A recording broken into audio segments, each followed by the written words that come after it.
There's never been a better time to get on top of your personal finances. But what does that mean? It means budgeting. Do you know where to start? Not sure? Watch this video.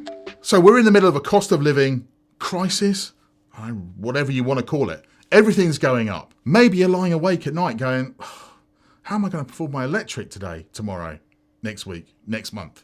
But if you're lying awake thinking about that, you're probably doing the right thing-ish, because it's something that's bothering you. If it's bothering you, then you need to do something about it. And I've got 5 easy things that you can do to help that process. So the first thing to think about is understand why you're budgeting and what you're trying to do it for. Like everything, weight loss, exercise, all of those things require you to have a specific goal in mind.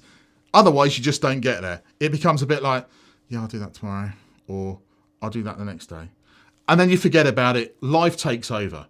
You've got to have a specific thing that you're going to do and then get on and do that. So if you're going to have a budget, set the budget for a reason. Set it for, I don't know, managing costs, whatever it happens to be. And then whatever the excess is, use that for saving for a specific goal. A holiday, a car, an engagement ring, a wedding, whatever it happens to be, use it for that specific purpose.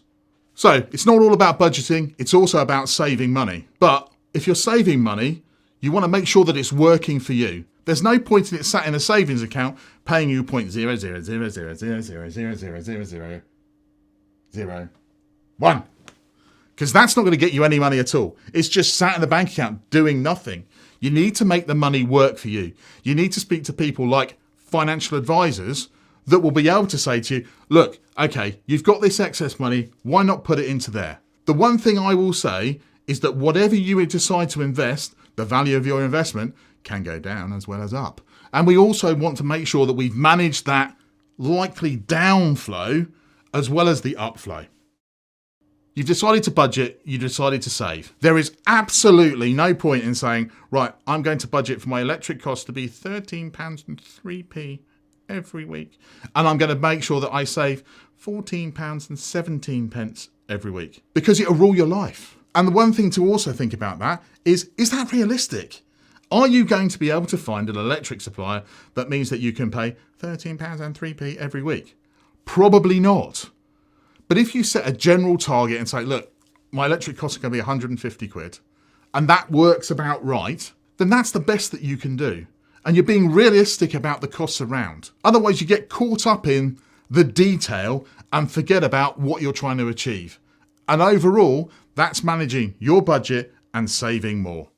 But are there things that you can do to maximise those savings? Yes, there are. But what schemes are out there? Like, schemes is maybe the wrong choice of words. But are there products out there that you could put your money into that are going to give you a bit more? For instance, buying a house. Have you considered things like Help to Buy ISAs? Have you considered lifetime ISAs? I'm not a financial advisor, I'm an accountant. But I know that if you put money into a lifetime ISA, some of that money gets matched by the government when you come to put it towards a house. So if you're doing that, that's money for free and it's making my money work and I'm buying a house. Hold on a minute.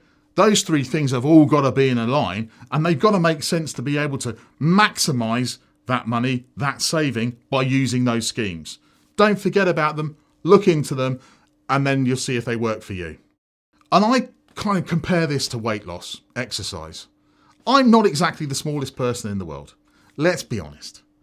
But on the other side of it, I also know that I manage my weight, my exercise in the best way that I can for me. I don't let it rule my life. I don't go out and say, right, I'm an elite athlete. I am only going to eat 14 pieces of chicken for breakfast and I'm going to have 13 pieces of berries for lunch, or whatever that happens to be. I don't do that. I eat normally, but I understand that there are consequences to me eating certain foods. Well, that's the same as budgeting and saving. You've got to understand that some days it's going to go better than others. But ultimately, if overall you do the best that you can and it ends up being, I don't know, 80% of the way right, then that's going to put you on a much better path than doing nothing at all. So don't be caught up by trying to get to the 100%. 100% is not achievable. It's not. We don't live in a utopian world where everything is perfect and we can manage absolutely everything. So don't get caught up in that. Just let life do the things that life does, but try and manage that as best you can. So budgeting and saving for money is complicated.